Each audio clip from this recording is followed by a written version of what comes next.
en el tema de la ciencia jurídica tenemos estos 4 puntos. De pronto, hay una discusión, ya habíamos también comentado un poco sobre esto, hay una discusión acerca de,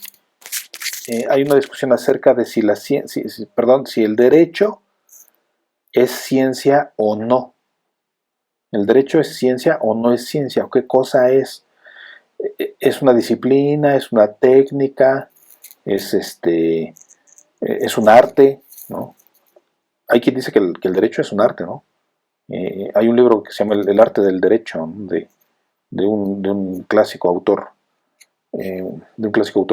mexicano, que es muy recomendable de leer porque ahí postula por qué el derecho es un arte, ¿no? El arte del derecho, ¿no? Eh, y en una de las clásicas definiciones del derecho que dice que, ahorita me estaba acordando, que dice que el derecho es el arte de lo bueno y de lo justo, de lo bueno y de lo justo, ¿no? Es una de las clásicas definiciones del derecho, ¿no? Que incluso está en latín la definición. Pero bueno, ¿qué cosa es el derecho? ¿Es ciencia, es arte, es técnica, es disciplina o qué cosa es, ¿no? Entonces, hay quien sostiene que el derecho no es una ciencia, sino que es otra cosa, y hay quien dice que sí, que el derecho sí es una ciencia, ¿no? Eh, hay estos 4, digamos, argumentos o estos 4 puntos con los cuales nosotros podemos sostener, o digo, no nosotros, sino que se ha sostenido por la doctrina y por los teóricos que se decantan por esta postura del derecho como ciencia, que han producido para sostenerlo, ¿no? Que son estos 4. El primero dice que es imposible aplicar la observación y la comprobación a todo el conocimiento. Ajá. ¿Por qué dicen esto? Porque los detractores del derecho como ciencia dicen que como en derecho casi no utilizamos la observación y sus diferentes tipos, y como tampoco aplicamos una especie de comprobación a través de una experimentación, por ejemplo, luego entonces, dicen los detractores del derecho como ciencia, luego entonces, el derecho no es una ciencia. El derecho no es una ciencia. Pero los que sostienen que sí es una ciencia postulan esto. ¿Qué es lo que postulan? De que es imposible aplicar la observación y la comprobación a todo el conocimiento, ¿no? Y nos dan ejemplos de conocimiento que se ha considerado incluso desde antaño como científico, incluso de las ciencias exactas, en donde no se puede aplicar la observación y tampoco se puede llevar a cabo una comprobación, ¿no? El ejemplo que aquí el ejemplo más socorrido de esto es, por ejemplo, la astronomía, ¿no? Que sí ha sido considerada como una ciencia, pero que difícilmente vamos a poder comprobar cosas respecto a la astronomía, ¿no? Y el segundo aspecto es, el método científico no es unívoco ni universal. ¿Qué significa esto? Que el método científico que todos hemos estado, que hemos estado revisando y que hemos estado trabajando, no, ese método científico con esas etapas y con esas partes y esas fases y esos procesos, no es exclusivamente así, ¿verdad? Sino que hay muchas maneras de concebir el método científico. Por lo tanto, si hay muchas maneras, entonces no es unívoco, sino que es multívoco. Y si hay varias maneras de concebir el método científico, luego entonces significa que no es universal.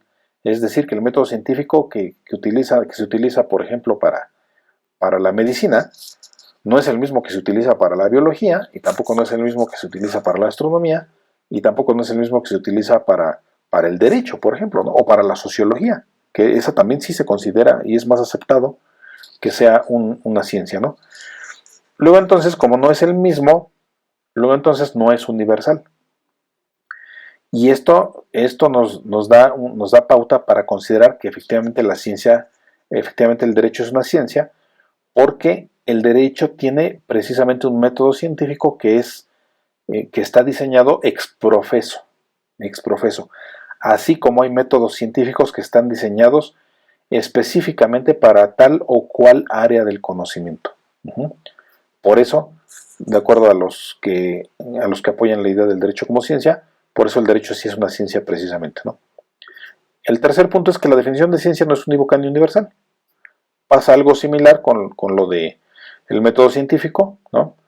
En una definición de ciencia que dice que es un conocimiento comprobable, como la que veíamos hace rato de la Real Academia Española, en esa definición que dice que es un conjunto de conocimientos sistematizados, ordenados, etc., y que además comprobables, no opera para todos los campos del conocimiento.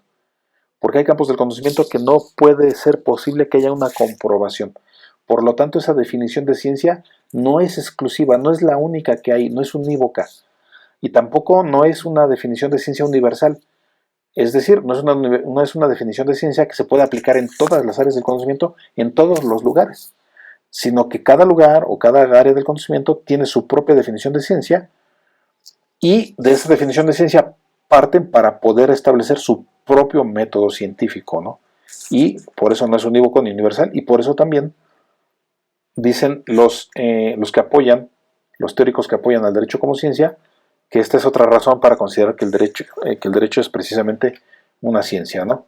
Y al final tenemos entonces que si no es unívoco y si la definición de ciencia no es unívoca ni universal y el método científico es idem, luego entonces el derecho puede ser considerado como una ciencia social. Luego entonces es también una ciencia, solo que esta es una ciencia social que tiene o que debe de aplicar una conceptualización sui generis de ciencia y también una conceptualización específica del método científico para poder desarrollar sus investigaciones y para poder producir el nuevo conocimiento y resolver los problemas eventualmente, ¿no?